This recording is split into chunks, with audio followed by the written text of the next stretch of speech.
დილამშვიდობისა მეგობრებო, როგორ ხართ? მოგესალმებით ყველას.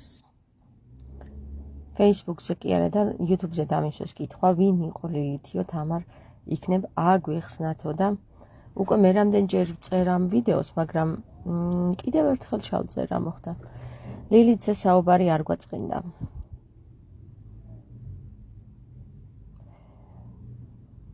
სანამ მაყურებელი შემომიერთდება, მანამდე მინდა დრო ვიხელთო და ვთხოვო იუთუბერებს, რომ გააზიარონ ვიდეო და კომენტარებში რაც უფრო იაქტიურებთ, მით უფრო განვვითარდებით.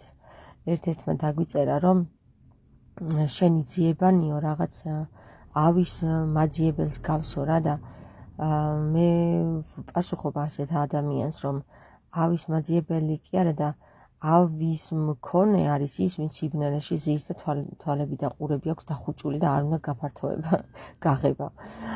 მოგესალმებით, შემომიერთდნენ უკვე მაყურებელი შემომიერტდა და დღეს ვისაუბრებ იმ თემაზე. გავცემ მაყურებელს პასუხს, ვინ იყო ლილითი, ვინ არის ლილითი უпроსწორედ. ჩვენ ვიცით, რომ თავდაპირველად ღმერთმა შექმნა სიტყვა და ასე შემდეგ და ასე შემდეგ, მერე შექმნა ადამი და ევაო, ხო, არის ესე ნათქვამი. ჯერ კაცი შექმნა, კაცობრიობა შექმნა და მერე შექმნა ადამი და ევა. ხომ, ასე წერია ბიბლიაში, მეგობრებო. ჯერ პირველი კაცი არ იყო ადამი, პირველი კაცი იყო ადამის წინ მყოფი კაცი, რომელიც შექმნა ღმერთმა და ისინი იყვნენ აბსოლუტურად არ არის აღწერილი როგორები იყვნენ ისინი, მაგრამ აღწერილი არის როგორი იყო ადამი, ხო? და აღწერილი არის ასევე, რომ ადამმა მოიწყინა და მერე ადამიანს ღმერთმა ევა შეუქმნა, ხო ასეა? მე მინდა გითხრათ, რომ აი ეს ადამი და ევას ისტორია, ბიბლიაში მოთხრობილი ისტორია, ისევე როგორც ლილითის ისტორია, რომელიც არის ძველ აღთქმაში მოხსენიებული ლილითი, მაგრამ ლილითზე დიდი რამე არ ითქმის, ანუ ბევრი არ საუბრობს ლილითზე, თუმცა ვისაუბრებთ ჩვენ, რადგან ლილითი იგივე იზისი არის გააქტიურებული დღეს და ისის ესე უწოდებენ ქართველები, თუმცა ეს არის ქალღმერთი, რომელიც არის ქერუბიმთა და სერაფიმთა რანგში აყვანილი. ამას მეგობრებო, სხვათა შორის ქალთმოძული ადამიანები უწოდებენ დემონს, ლილითს. თუმცა მინდა გითხრათ, რომ ლილითი არის არქეტიპი, რომელიც არის ემანციპირებული ქალის სახე. ეხლა გადახვალთ იმაში და მიმაწერთ ვიღაცა ემანციპირებული მოძრაობის იმაში შემიყვანთ რა. მე აბსოლუტურად ჩვეულებრივად ძალიან აი ჩემი სიტყვებით გეუბნებით და გიყვებით და არავის არ ვარ დამოკიდებული, კიდე მინდა გითხრათ და არავინ არ მართავს, ისე მართასთან მივედით. აბსოლუტურად ჩემი ძიებიდან გამომდინარე გეუბნებით, ვინ იყო ლილითი. ლილითი არის არქეტიპი, რომელიც არის დამოუკიდებელი ქალის სახე. ხოლო ევა არის არქეტიპი, რომელიც არის უფრო ოჯახის ტიპის ქალის სახე, მეგობრებო. და ეხლა ამაზე ვისაუბროთ დღეს, კარგით? აი მაგალითად თქვენ ხედავთ ზემოთ მოყვანილ ლილითს, რომელსაც ეხვევიან გარს, ესე იგი გველი, ქვემოთ არის, ქვემოთ სად არის? ქვემოთ უნდა იყოს ხარი, აი აქ არ ჩანს, იმიტომ რომ პატარა არის. რატო არ მივაქციე ყურადღება, არა უშავს. ესე იგი, არწივის, გველის, ხარისა და ლომის სახე ეხვევიან ლილითს გარშემო, ხო?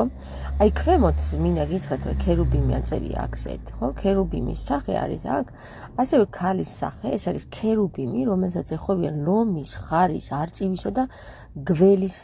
გველი წესით უნდა იყოს არწივი, იმიტომ რომ მორიელის განსახიერება არის, მეგობრებო. მორიელის განსახიერება არის არწივი. და აი მაღლა ასტროლოგიური ნათალური რუკიდან აღებული სინასტრიული კარტა მინდა გაჩვენოთ კიდევ. ზემოთ მარჯვნივ დაყოლებული ნატალური კარტიდან ამოღებული, უფრო სინასტრიული კარტა არის ამოღებული, ესე იგი რუკა. გვერდით, ანუ მარჯვენა გვერდით არის ლილითი, რომელსაც მაღლა გველი ყავს და მარცხენა მხარეს მარცხენა მხარის გველი ყავს შემოხვეული.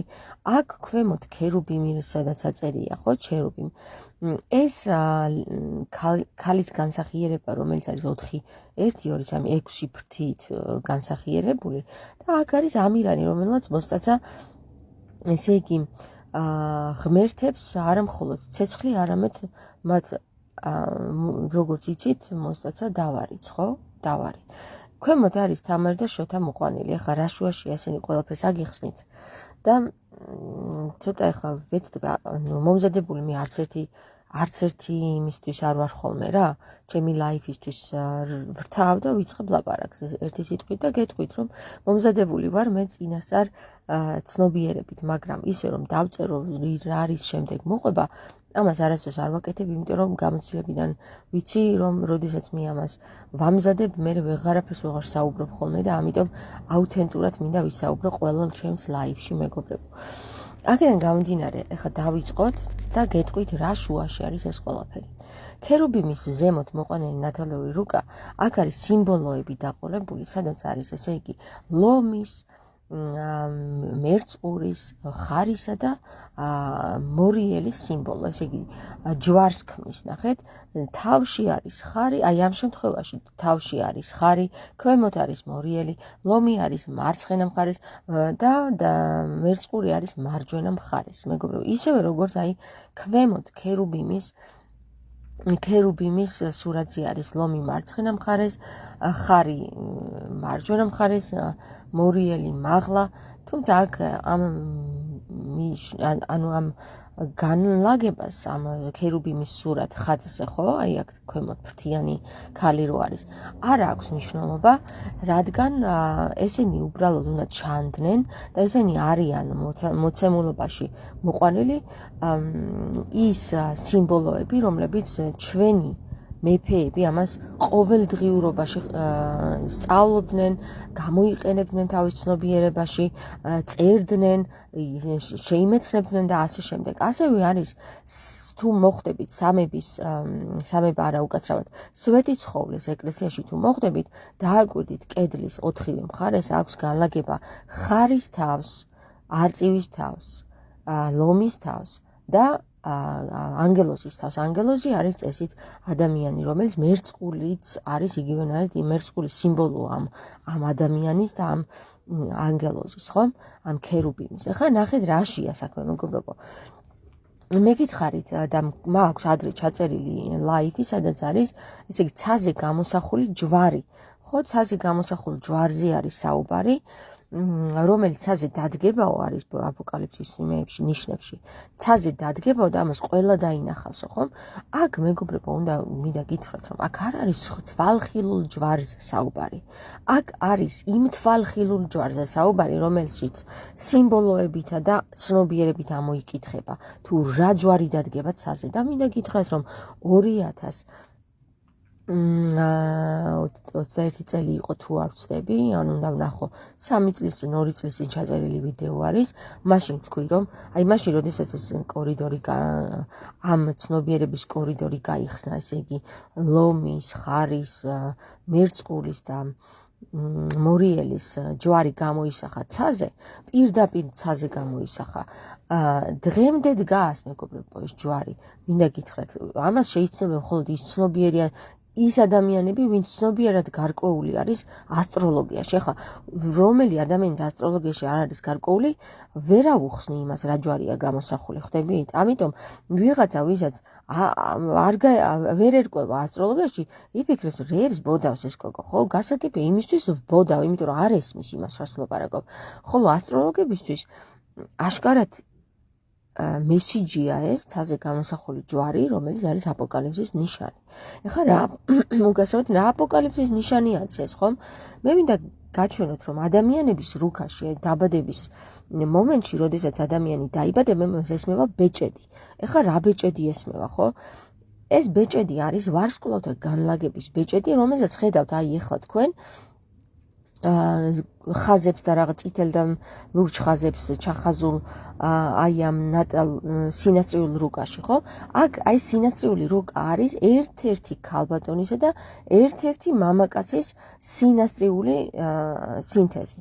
გამოსახული. აი აქ შიგნ თავში მეგობრებო არის ქალბატონის რუქა განლაგებული, სადაც წერია, რომ მისი ასცედენტი და დესცედენტი, ანუ ხედავს, ასტროლოგი ამას ხედავს და ნიშნებით შეიცნობს, რომ მისი აი ამ ქალბატონის ასცედენტი და დესცედენტი მოთავსებული არის ლომში და მერწყულში. ასევე არის აღმავალი და დაღმავალი კვანძი მოთავსებული მორიელსა და ხარში. ეს რას ნიშნავს მეგობრებო? ხო უნდა ვიცოდეთ ეს. ჩვენ რა თქმა უნდა ეკლესია ამას გვიშლის ამის სწავლას, რადგან გონია რომ ჯერ ვერ გავიგებთ და კაცობრიობის გონი ამისთვის მზად არ არის და მართლა იმისი არ იყოს ბოლოს და ბოლოს მარსზე მივფრინავთ და რაღა გონი არ არის მზად. ანუ თუ მარსზე მივფრინავთ, ამის გაგება თუ არ შეგვიძლია, ეხლა მე რასაც გელაპარაკებით, მაშინ ეკლესია აბსოლუტურ ქაოსში არის, იმიტომ რომ ვერ გაუგია რომ კაცობრიობა მზად კი არა, აგერ მარსზე მიფრინავს და უკვე რობოტებს ქმნის და ლამის არის ადამიანები შეგვიქმნას ცხვირწინ დაგვიდოს ცოცხალი ადამიანები რა და ანუ გამოფხიზლდეს ეკლესია და გაიგოს ის რომ კაცობრიობა იმისთვის კი არ არის მზად რომ ეს ასტროლოგიური ცნობიერება გაიგოს, არამედ იმისთვისაც არის მზად რომ ადამიანები გამოიყვანოს ბიოლოგიურად რობოტიზირებული, უпростоრად გენეტიკურად მოდიფიცირებული ადამიანები გამოიყვანოს უკვე ქალის საშოს გარეთ. ხვდებით ხომ რაზეა საუბარი. ამიტომ მე მოვუწოდებ ეკლესიას ცოტა გამოფხიზლდეს რა. ჩვენ იმაზე მეტი ვართ გამოფხიზლებული, ვიდრე ეკლესია გვხედავს ჩვენ.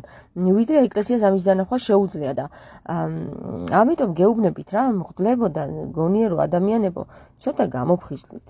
ზუსტად ეკლესიაში დაყოლილია სიმბოლოებით და ამ ყველან ასტროლოგიური, აი თუნდაც სვეტი ცხოველში დიდად, სადაც ასტროლოგიურ ნიშნებში და სიმბოლოებში ჩატვირთული არის ღვთისმშობლისაც ასევე, მაგრამ სვეტი ცხოველში უშუალოდ მაცხოვრის ხატი არის ჩატვირთული, ხო? მაცხოვრის ხატი არის ჩატვირთული ასტროლოგიურ სიმბოლოებში. აი ამ ნათალური რუკის მიერ შედგენილ სიმბოლოებში და თქვენ კიდე გვეუბნებით რომ ასტროლოგია არ არის ეკლესიურიო. ნუ რას უკაცრავად თქვენ თუ არ იცით ისტორია, ჩვენ დაგვანებეთ, კაცო. ჩვენმა მეფეებმა იცოდნენ და ჩვენ მეფეების მსგავსად გვინდა რომ ცნობიერება ავიმაღლოთ და თქვენ თუ არ გინდათ ცნობიერების ამაღლება ან არ შეგწევთ ამის ძალა, ჩვენ დაგვანებეთ ეს. კარგით? ჩვენ გვალაპარაკეთ ეხლა, ვისაც შეგვწევს ამის ძალა. ხო და მე გეუბნებით რომ ლილით იყო ერთ-ერთი ქმნილება, რომელიც იყო ასევე ადამის მსგავსად ქმნილი ქერუბიმი იყო.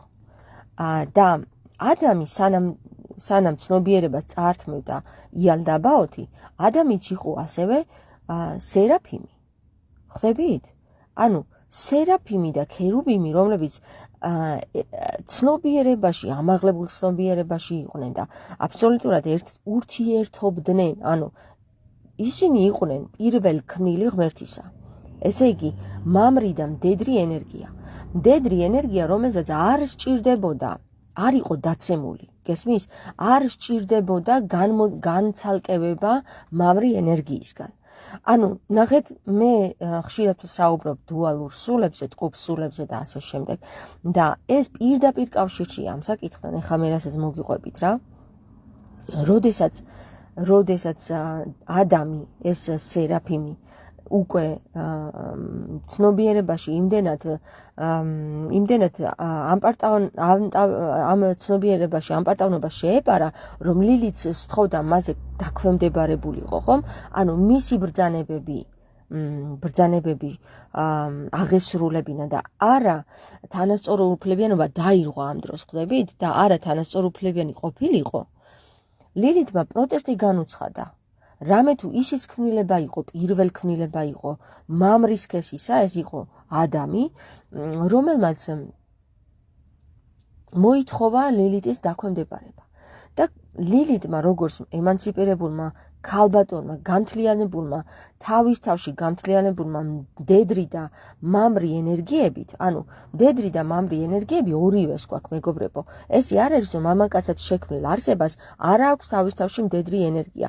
მას აქვს მდედრი და მამრი ენერგია თავის თავში. ისევე როგორც ქალად შექმნილ არსებას აქვს მდედრი და მამრი ენერგია თავის თავში.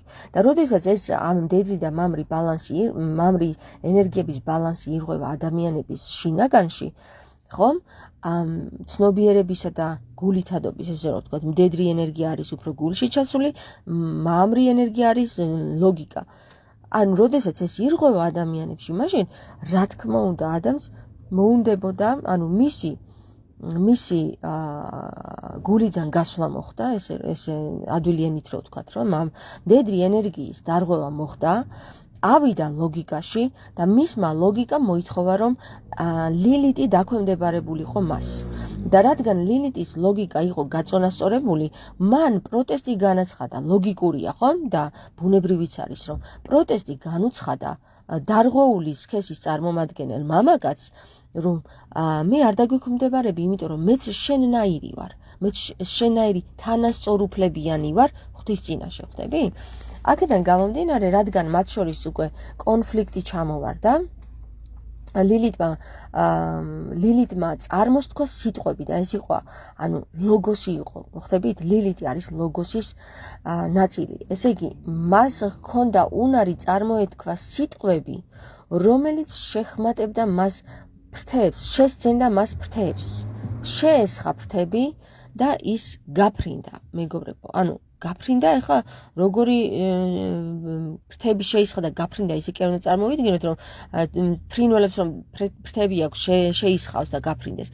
არა, მეგობრებო, მას ჰქონდა უნარი, რომ ის ცნობიერებაში იმდენად ამაღლებულიყო, რომ თავის გზით წასულიყო. გესმით? დაქვემდებარებული არ ყოფილიყო ვიღაცაზე ან რაღაცაზე. ამიტომ ის იყო ღვთიური არსება, როგორც ქრისტე გვეუბნება, რომ განა არ იცით, რომ თქვენ ხართ ღმერთებიო, ამას ეუბნება ვის, მეგობრებო? რაბებს, მეგობრებო, რაბებს. რატო ეუბნება, იცით? იმიტომ რომ ისინი ცნობიერებაში ამაღლებული ადამიანები არიან და ცნობიერებაში ამაღლებული ადამიანი, რომელიც არის, ის უკვე ღმერთად ქმნილია. ხვდებით? ანუ ამიტომ ეუბნება ქრისტე რაბებს, რომ განა არ იცით, რომ თქვენ ღმერთები ხართო და ამას კი არ ეუბნება თავის მოწაფეებს. თავისი მოწაფეები ჯერ მოსწავლეები იყვნენ და არც აზზე არ იყვნენ რა სწავლობდნენ, მაგრამ ქრისტე უშუალოდ ვის ეუბნება, იცით, ვინც ცნობიერებაში ძალიან კარგად იყო განსწავლული, მაგრამ ამ ცნობიერებას უმალავდა აი ქრისტეს მოწაფეებს ზუსტად.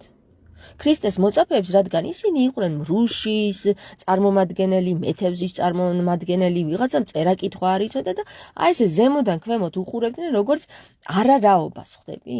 და როდესაც ქრისტე მოვიდა და პირველ რიგში იმათთან დაიკავა საქმე, ვისაც აი ეს ღმერთად წოდებულები, რაბები, რომლებსაც ცნობიერება ჰქონდათ დატყვევებული, არ აწვდიდნენ აი ამ მეთევზეებს, ამ მრუშქალებს, ამ მათხოვრებს, ამ რა ვიცი, წერა-კითხვა უცოდინრებს არ აწვდიდნენ, იმიტომ რომ არ თვლიდნენ, რომ ისინი აი რითიც დავიწყეთ თემა, როგორც დღეს ფიქრობენ მღვდლები, რომ ჩვენ ჯერ ამ ცნობიერებაში არა ვართ ამაღლებული, ესე თვლიდნენ ამათ, ხვდები? მოვიდა ქრისტე და პირდაპირ ვეტო დაუდო მათ, რომ რას ნიშნავს არ არიან ასული. შენ თუ არ მიიყვან ამ ადამიანებს იმ ცნობიერებამდე, თვითონ როგორ მივა, ხო? მოვიდა და პირველ რიგში ვისანაც დაიწყო საუბარი, ეს იყვნენ წერა-კითხვა უცოდინარი ადამიანები, თუმცა პირველ რიგში მივიდა მაგდალინელთან, რომელმაც იცოდა წერაც კითხვაძე და განსწავლული იყო ყოველგვარ წერილში, იმიტომ რომ ის იზრდებოდა. მაგდალინელი არ იყო მრუში, მეგობრებო, ეს შეცდომაში არის შეყვანილი სრულიად საეკლესიო პირები. მაგდალინელი იყო მდიდარი პირის წარმომადგენელი შვილი, მდიდარი კაცის შვილი, რომელმაც იცოდა, ესე იგი წერა-კითხვაც იცოდა, თანხებიც ჰქონდა და ასევე ყველა წერილში იყო განსწავლული. აბსოლუტურად ყველა წერილში იყო განსწავლული და პირველი ვისთანაც მივიდა, ქრისტე მივიდა ქერუბიმთან. მაგდალინელი იყო ქერუბიმი, ისევე როგორც ლილიტი. ხვდებით? და ის მივიდა თავის მეორე ნახევართან, რომელსაც არ სჭირდებოდა, არ იყო რომელიც დატყვევებული იყო. და აი აქ უკვე მივედით ამირანთან და ყამართან, რომელმაც მოხსნა ღმერთებს წაართვა ეს ყამარი და ჩამოიყვანა დედამიწაზე. ახლა რატო ახლა ცნობიერება არის ეს? რატო ყავდათ ლილიტი დატყვევებული? რატო ყავდათ მაგდალინელი დატყვევებული? იცით? ისეთი სოციალური გარემო იყო იმ პერიოდში, რომ ამ სოციალურ გარემოში თუ არ დაქორწინდებოდი, ისე სრულყოფილ ქალად არ ითვლებოდი, თუ არ ყავდა ქმარი რა. და ლილითი ახლა წარმოიდგინეთ მაგდალინელი, რომელსაც ცნობიერებაში უმაღლეს ცნობიერებაზეა ასული, რომელ კაცს მისცემდა თავის თავს, ხო? რომელმაც იცოდა თავისი თავის ფასი და საბედნიეროდ ყავდა მას მამა ისეთი, რომ ხელს უწყობდა ამ საკითხში.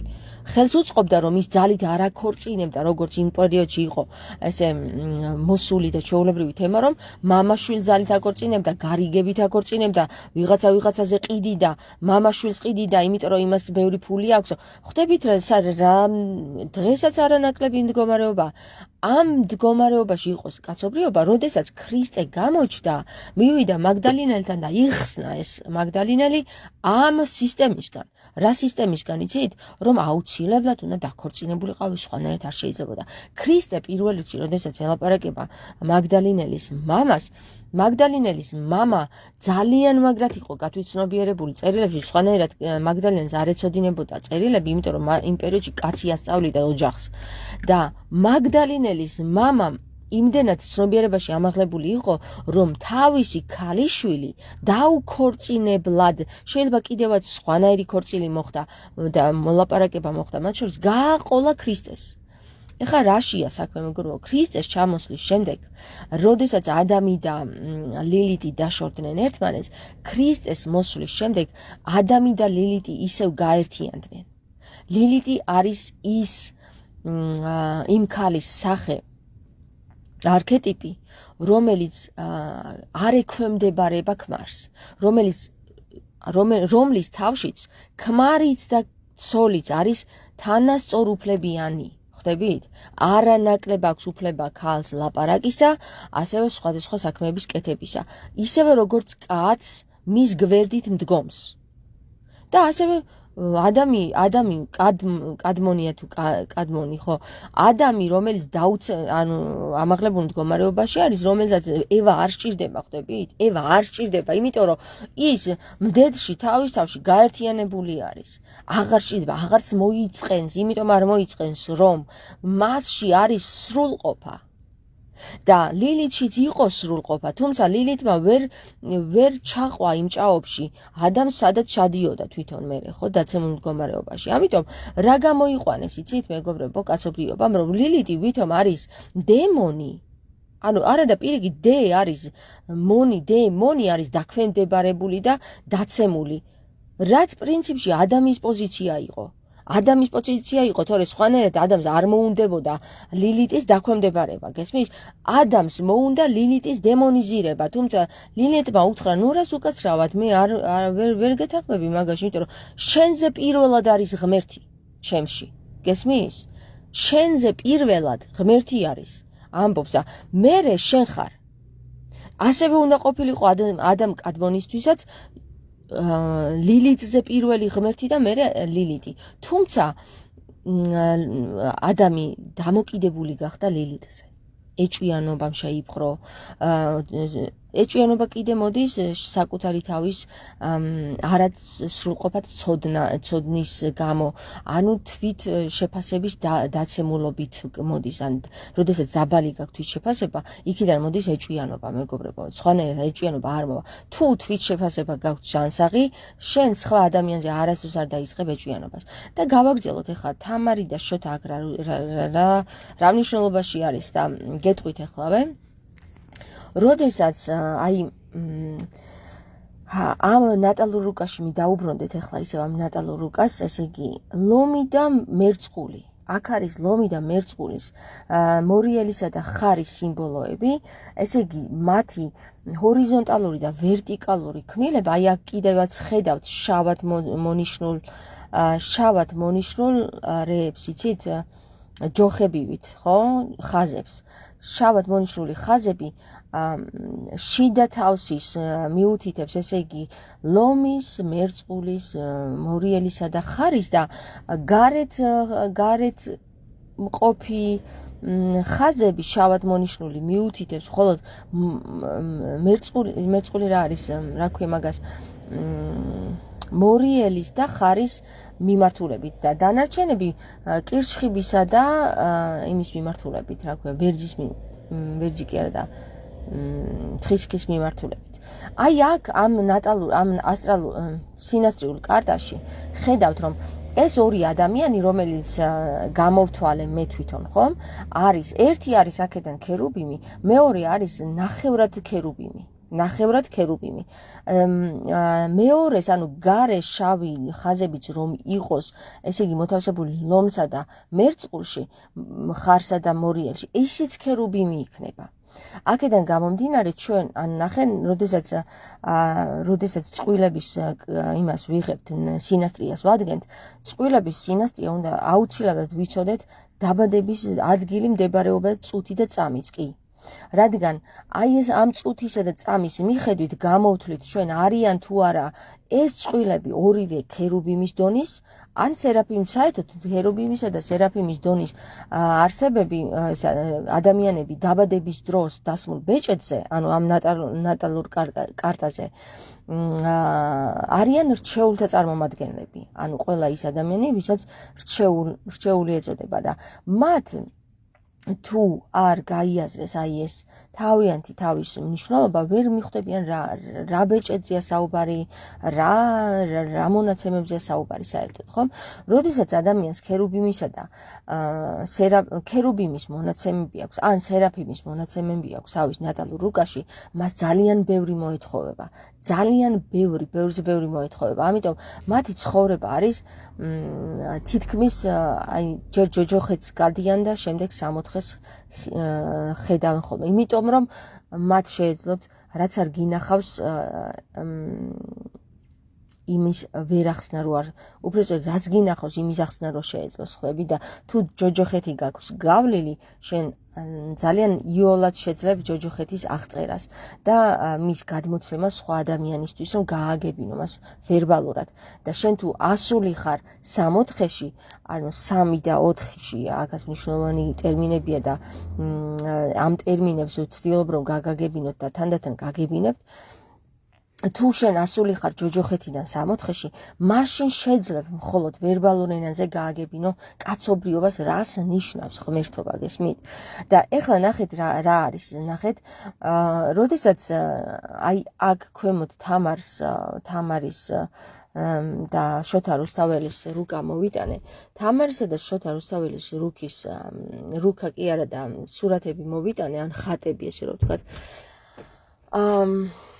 ეს ხატები არიან ზუსტად დამახასიათებელი იმ ადამი და ევასი, ადამი და ევა რა შუაშია კაცო, ევა ძალიან სუსტი არსება არის. ადამი და ლილიტის წარმომადგენლები, რომლებიც ჯერ კიდევ არიან დაუცემელ მდგომარეობაში, ანუ ნახეთ, ჯერ კიდევ არიან მაღალ ცნობიერებაში. და აი ამ მაღალი ცნობიერების შედეგად თამარმა და თამარის ტყუპმა სულმა, twin flame-მა, ტყუპმა ალმა, შოთა რუსთაველად წოდებულმა, მის უკან ვინ დგას ჯერ არ ვიცით, ზუსტად, შოთა რუსთაველად წოდებულმა შექმნეს ისეთი ეპოქა მათი გაერთიანების ხარჯზე, რომ ოქროს ხანად წოდებული არის დღემდე, ხვდებით? ანუ ოქროს ხანა ეწოდა ამ პერიოდს. ეხლა ალბათ იმასაც ისიც უნდა განვიხილოთ, როგორ მოხდა ეს საკითხი და შოთა რუსთაველი, ანუ ეს ფსევდოსახელია ეს შოთა რუსთაველი, როგორ აღწერს თავის პოემაში, ესე იგი მართალია ქალს არ შეშვენის ხმლის და ფარის ტარება, ხო? გადმოგცემთ შემიანით, მაგრამ ის ღვთისგან არის რჩეულიო, ამბობს შოთა რუსთაველი. და თამარზე ამბობს ამას, რომ ღვთისგან იყო რჩეული. რატო იყო ახლა ღვთისგან რჩეული, ხო? მეფე იყო, მეტი ხო არაფერი. ღმერთი ის არ გამხდარა, თქვათ, ხო? იტყვის ადამიანი, იკითხავს ადამიანი. რჩეული რატომ იყო თამარი და რჩეული იყო ქერაბიმის მონაცემებით დაბადებული. ანუ მასში იყო ქერაბიმის პოტენციალი, ანუ სიდიადე და ცნობიერება მისი. რომც არ წაეკითხა წიგნი რომც არ გადაეშალა წაეკითხა მასში უკვე ჩატვირთული იყო ის ცნობიერება და მას ერთ დროს თავის დროზე როდესაც ეს საჭირო იქნებოდა გამოუჟღავდებოდა ეს ქერუბიმის ცნობიერება ასევე მისი მეორე ნახევარი აუცილებლად უნდა ყოფილიყო სულ ცოტა სერაფიმისა და სერაფიმის ან ქერუბიმის საერთოდ მდედრად არის წარმოსახული და მამრს სერაფიმი ეწოდება მე ესე ჩავთვალე თუმცა ამას ეს არავის არ უთქვას ჩემთვის მაგრამ რადგან ხატებში ქერუბიმს მკერდი აქვს დაფარული ხელებით ეს არის მდედრის წარმომადგენელი და სერაფიმს 4 ფრთა აქვს მხოლოდ ქერუბიმს აქვს 6 ფრთა. სერაფიმი თუმცა არის ქერუბიმზე ანუ 4 მიუხედავად იმისა რომ 4 ფრთა აქვს ქერუბიმზე წინ დგას და სერაფიმი არის როგორ გითხრათ მამრის სქესის წარმომადგენელი რომელიც აუცილებლად უნდა იყოს იმ ადამიანის მეორე ნახევარი რომელიც არანაკლებ ქერუბიმია ხვდებით და ამ ქერუბიმთა და სერაფიმთა ერთობამ მეგობრებო შოთა რუსაველისა და თამარ მეფის ერთობამ წარმოქმნა დაუვიწყარი ეპოქა, ასევე დაუვიწყარი ნაწარმოები, რომელსაც შემდეგ დაერქვა ვეფხის ტყაოსანი, ანუ ვეფხვის ტყაოსანი არა, ვესა და ვინისა და ენის ტყავის მფლობელი.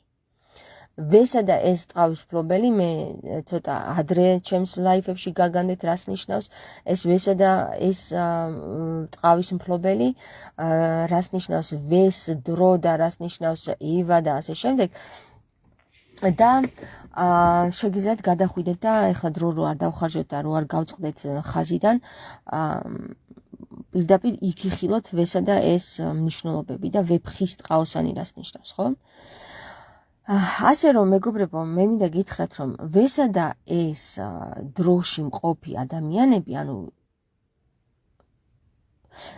ვინისა და ენის დროში მყოფი ადამიანები მათ აუცილებლად გაცნობიერებული აქვთ ერთი რამ ვინ და ენიო ხო ენის მდგომარეობა ენის მნიშვნელობა რასაც პირდაპირ ქრისტე გვეუბნება რომ ანი და ჰოევარო გაიგეთო გესმის და ქრისტეს ტყუილად არ უთქვავს ეს ანი და ჰოევარო ის რომ თქვა ის იყო აუცილებლად მნიშვნელოვანი და შემდეგ ეს ცნობიერება ჩვენ რომ დაგვიმალეს და იფიქრეს მოხდება რომ ესენი მაინც აზრზე ვერ მოვიდნენ რა ანი და ჰოე და ის ანი და ჰოე ნურეს უკაცრავად მეგობრებო და მოხდებო მე გეტყვით ერთ რამეს რა ღმერთს თავისი გეგმები აქვს არ არის დაფარული რომ არ გაცხადეს გითხრათ ერთ დროს ქრისტემ ხო და ეს ქრისტე მაშინ კი არ იყო კიდევ მოვალო თქვა ქრისტემ კიდევო და სანამ ქრისტე მოვა ხო მოსულია აგერ მოსულია და სიტყვაც გამოსულია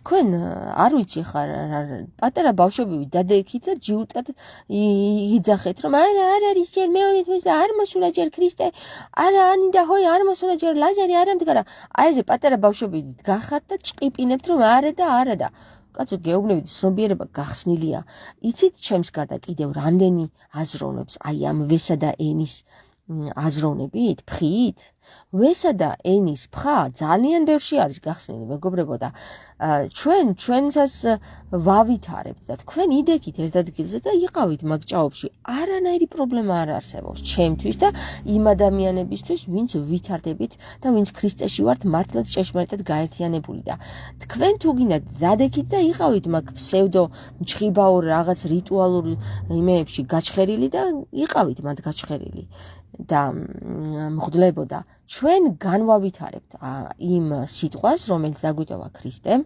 ეს არის ანი და ჰოე ეს არის ქართული ჩვენი ქართული ანბანით ქართული ანბანი და სხვა ადამიანების და სხვა ეროვნების წარმომადგენლებისთვის მათი ანბანი გესმით და ეხლა იმათმა თავიანთი ანბანით იმეტყველონ და ჩვენი ანბანით ვმეტყველებთ და ჩვენი ლასის არეთი რომ ვმეტყველებთ მეგობრებო ეს არის ის ლასარე რომელსაც გაცოცხლება სჭირდებოდა და გაცოცხლდა გესმით ლასის არე და ეხლა მოდით გეტყვით რას შუაში არის ლასის არე ნახე ლილიტმა სადმე გვიყვანა სხვანაირად არ არსებობდა არ არსებულია რომ ლილიტზე საუბარს მივეყვანეთ სხვაგან გესმით? ლილითზე საუბარს მივყავართ აუცილებლად ენასთან და გეტყვით რატომ? იმიტომ რომ ის არის ენის დედოფალი.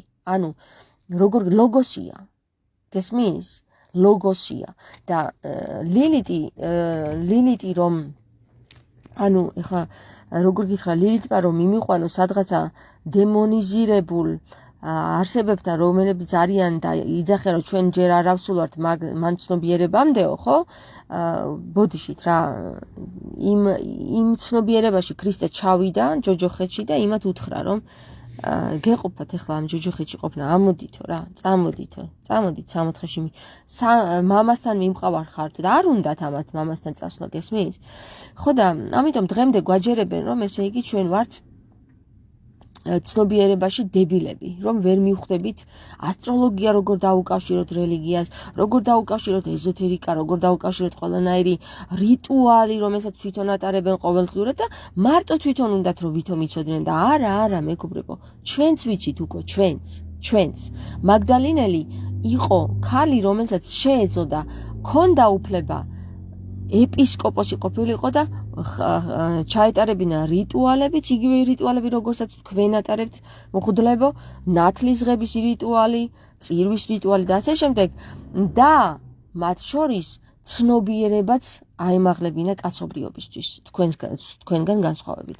ხო და ლილიტი, მეგობრებო, ლილიტი როგორც არქეტიპი, ხო? არქეტიპი ლილიტი იყო ისევე როგორც მაგდალინელი, იყო ჩვენ ცნობიერებაში ისევე როგორც წმინდა ნინო, ისევე ჩვენს ისტორიაში უფრო სწორედ, ისევე იყო თამარ მეფე, ასევე იყო ყველა ის ადამიანი, რომელიც იყო ცნობიერებაში ასული და რომელსაც შეეძლო დროის შეცვლა, როგორც გააკეთა თამარმა. ეხლა როგორ გააკეთა თამარმა დროის შეცვლა, მინდა უცბად გითხრათ რა. თამარმა დროის შეცვლა გააკეთა იმ მხრივ, რომ როდესაც საზოგადოებაში ქალი წარმოუდგენელი იყო, რომ ის ხმამაღლა მაინც დალაპარაკებოდა მამაკაცს, ხო? მით უმეტეს მეფეს. წარმოუდგენელი იყო იმ საზოგადოებისთვის, რომ ქალს დაედგა გვირგვინი. წარმოუდგენელი, იცი როგორი წარმოუდგენელი? აი ეხლა ესეთი წარმოუდგენელი, რომ ჩვენ რომ ბიძინა ივანიშვილს დავადგათ გვირგვინი თავზე რა. აი ესეთი წარმოუდგენელი იყო. მაგრამ წარმოიდგინეთ, რომ ღვთისგან არის რჩეული რო ამბობს ქრისტე მეთქი, აგ მიყივლა ენა ისა შოთა რუსთაველად წოდებულმა ვინც იყო რა, ვინც დაწერა ეს? ვინც იყო შოთა რუსთაველის უკან, ვინც იდგა? ამ სახელის უკან ვინც იდგა ეს, როგორც ჩანს ქრისტე იყო, ეგერ ენამ მიყივლა. ხო და ღვთისგან რჩეული არისო, რომ ამბობს შოთა რუსთაველი თავის პოემაში. ქალი, რომელიც იდგავს გვირგვინს, წარმოუდგენელ მდგომარეობაში აგდებს იმ საზოგადოებას, რომელიც ქალთმოძულია, წარმოგიდგენიათ? თქვენ გონიათ დღეს არ არიან ქალთმოძულეები? აბა გახედეთ ეკლესიას, რომელ ქალს აქვს ამბიონზე შესვლის უფლება. არც ერთ. უწმინდურს და იმას უწოდებენ მარტო ქალი არა. და ეს ფარდა გარღვია ქრისტე მეგობრებო. თქვენ იცით რომ პირველ საუკუნეში ეს წარმოდგენა ქალზე ქრისტემ გარღვია და ქრისტემ ქალი თავის გვერდით დაისვა, ხალხო. თავის გვერდით. სად უნდა იყოს წირვაზე, ხო? იქ ამბიონზე რო ადიან, ხო? ამბიონის უკან კიდე იმაში სადაც ისიც როგორ მავიწყდა ხოლმე მაგის სახელი. სადაც იმას დგავენ, შვიდ ტოტა მენორას რო დგავენ. დღემდე რო შვიდ ტოტა მენორას დგავენ იუდეური წესით. სადაც ქრისტე უნდა იყოს, რომლის გვერდზეც ზის მართა, ხო? წარმოიდგინეთ, ქრისტემ თავის გვერდით დაისვა მართა. ამაზე მეტი რა უნდა გითხრას ქრისტემ, რომ ქალს აქვს უფლება ამბიონზე ასვლის, ქალს აქვს უფლება ქადაგების, ქალს აქვს უფლება შესვლის საწირველში და აქვს უფლება წირვის. აქვს უფლება. აქვს. ქრისტეს წესით და იუდეური წესით არ აქვს ქალს უფლება. აი ეს არის განსხვავება ქრისტესა და იუდეურს შორის. თუმცა დღეს რომ ეკლესიებს შეხედავთ, მოაზროვნე ადამიანები მიხვდებიან დღეს ვინები ვართ დღესაც. ჩვენს ეკლესიაში ვინები არიან შესული ჩვენს ეკლესიაში. ხო? იუდეველები, დღემდე იუდეველები, შვიდფეხა მენორას მთაყვანისმცემლები და არა ქრისტესი. ქრისტეს ისე ჯვარცმულს მოიხსენიებენ ხოლმე, იმიტომ რომ იმასაც პატივს სცემენ, მაგრამ აი შვიდფეხა მენორაზე რომ წირავენ ქრისტეს სისხლს, ეს იუდეული წესით ქრისტეს არ პატივისცემლობაა, იმიტომ რომ ქრისტემ ეს ყველაფერი გაარღვია და გითხრა რომ ეს არ გჭირდება არაფერი, ეკლესიები არ გჭირდება, სადაც დადგები იქ ილოცებ, იქ არის შენი ეკლესია. ხო და აქედან გამომდინარე სხვაგან ვერსად ვერ მიგვიყვანს მეგობრებო ლილიტი თუ არა ისევ და ისევ ანი და ჰოესთან რა. ანი და ჰოესთან მივყავართ, ლილიტს მივყავართ ქრისტესთან. იმიტომ რომ ლილიტი არის ცნობიერება, რომელშიც არის გაერთიანებული მდედრიც და მამრიც გაწონასწორებული და მას არ სჭირდება გათხოვება და არ სჭირდება დაქორწინება. მას მხოლოდ თავისი თავი სჭირდება და ღმერთი, მეტი არავინ. და ვინც კი თქვა და არსებობს ისეთი რომ მაი რა ქვია მაგას სჭირდება ქმარი გვერდით, ის არის ჯერ კიდევ ევას ცნობიერებაში. ევა რომელიც არის არქეტიპი დაქვემდებარებული ქმარს. აი ვინები სჭირდებათ. ევას პოზიცია და არა ვედროს ევას უმღერიან ესენი. ევას გესმით? და ევა წაიკითხე და ვაუკუღმა. ავე მარია ხო? ავე არის იგივე შეტრიალებული ევა. რატო მღერიან ავე მარიას იტალიაში თუ იცით? გეტყვით ეხლა რა უნდა მაგას. როდესაც ქრისტე აცვეს ჯვარს და ეს მთელი პეტრე პავლობიანა, ზიმონ მათეიანა, მთელი ამ ქრისტეს მოწაფეები, ვინსად იყო დამალული ღმერთმა იცოდა,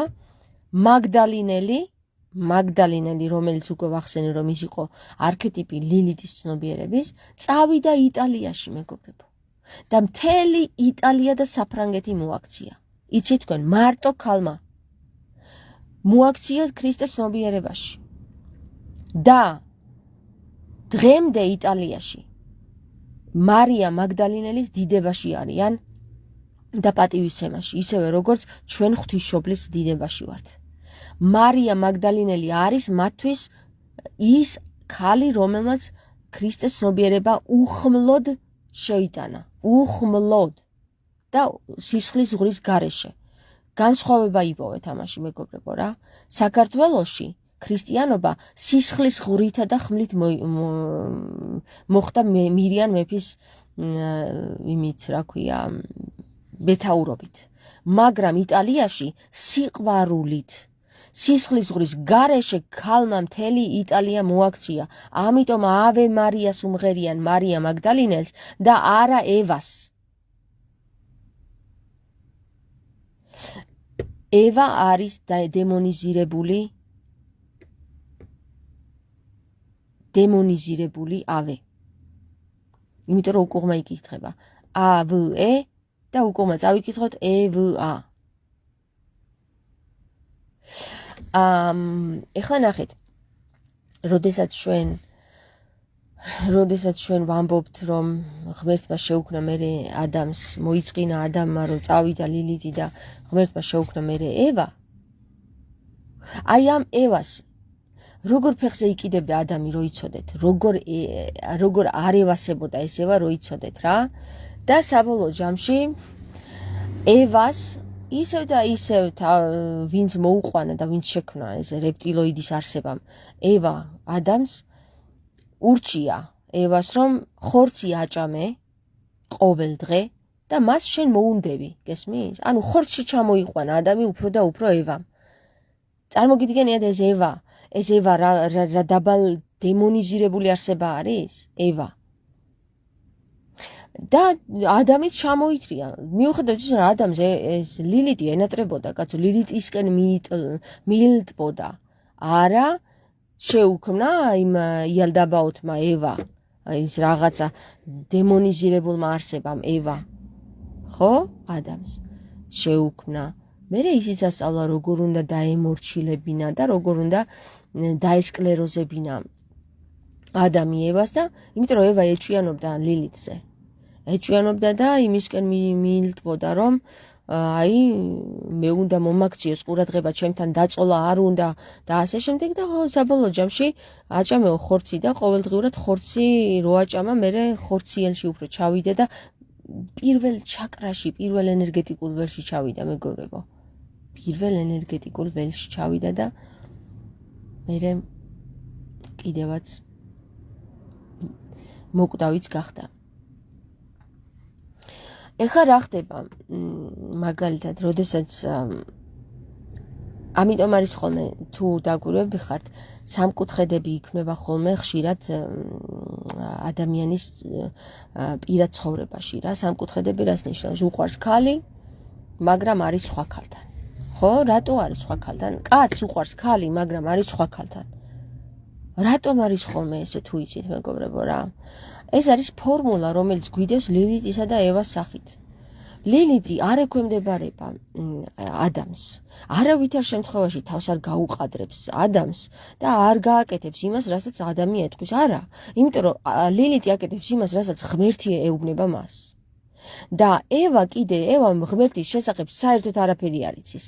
ევა მიცის მხოლოდ ერთი რამ, ხორციელი. მას სურს ერთი რამ, ხორციელი, დაკმაყოფილება და შვილების გაჩენა. ეს არის ევას წადილი, გესმის, სურვილი. ხორციელში და ის ნახე მაგიურ რაღაცებს უკეთებს, ხორცს აჭმევს.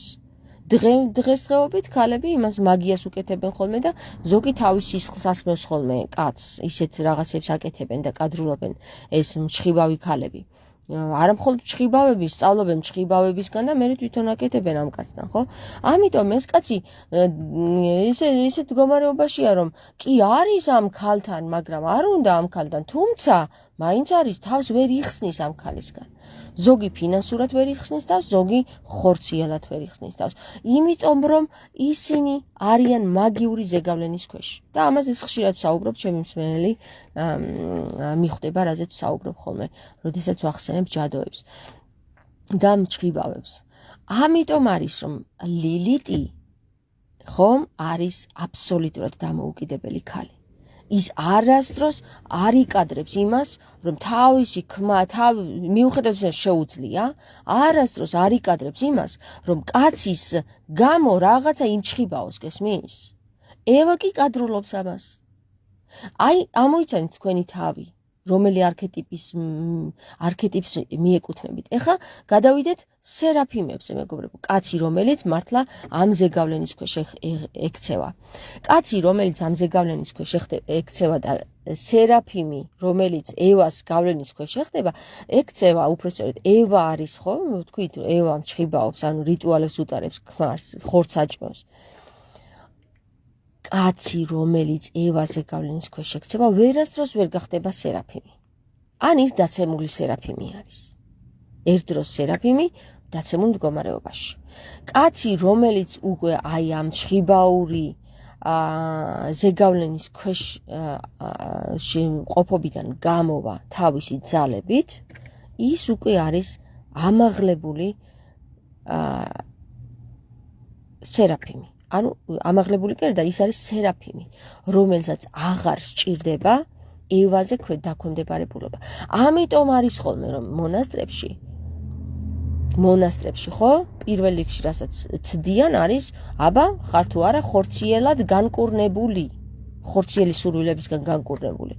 თუ ხორციელი სურვილებისგან განკურნებული ხარ, ესე იგი, სერაფიმის მდგომარეობაში ხარ და შენ შეგიძლია რომ იყო ადამ კადმონის ტოლფასი. ანუ ასული იმ სიმაღლეზე, რომ შენ იცხოვრო მონასტრული ცხოვრებით. და ამასთან დაკავშირებით ქრისტე ეუბნება ყველა იმ თავის მოწაფეს, რა, ვინც ეკითხება ამას, რომ როგორიაო სწორი ცხოვრებაო, როგორი და თუ ერში ცხოვრება შეგიძლია, უნდა იცხოვრო ერში და თუ არ შეგიძლია, უნდა წახვიდე. ანუ გამოდის რა, რომ ყველა ის ბერი მონაზონი თუ მორჩილი, რომელიც არის გაყოფილი ერს, ერს არის გამოყოფილი მეგობრებო და მინდა გითხრათ ამას შორის ქრისტესაც გამოიყო, იმიტომ რომ ქრისტე ერში იყო. არ გეგონოთ რომ ქრისტე მონასტერში იყო. ქრისტე იყო ერში და ერს ემსახურებოდა. ქრისტეს არ უთქვავს რომ მე წავედი ახლა მონასტერშიო. მე ვერ გავძელიო ერშიო. ქრისტემ ჩვენ გვითხრა ვინც ერში ვართ რომ შენ უნდა გახდე ჩემნაირი. მონებს კი არ უთხრა ხალხო. მონა იყოს მონაო ეუბნება. წავიდეს თუ არ შეუძლია ჩემნაირად გახდომა. წავიდეს ის მონად დადგესო, მაგრამ ვისაც შეუძლია ჩემნაირად გახდომა, ჩემი საქმეები აკეთოსო. და რას აკეთებდა ქრისტეს მონასტერში იყო და იქ პრარაბობდა? ამიტომ მეგობრებო, არის ესეთი მდგომარეობა რა. ვისაც შეუძლია აზროვნება შეუძლია, ვისაც არ შეუძლია აზროვნება კი ზუსტად შეეფერება იმას, რასაც მღვდლები ამბობენ, რომ ჯერ ადამიანები მაგცნობიერებაში არ არიანო და ზუსტად ეგეთი მრევლი ყავთ, სხვანაირი კი არა. მაგათ ყავთ მრევლი, რომელსაც მართლა არ შეუძლია იმ სიტყვების გაგება, რასაც ახლა მე ვამბობ. მართლა არ შეუძლია. მართალია, მართალი. გესმის?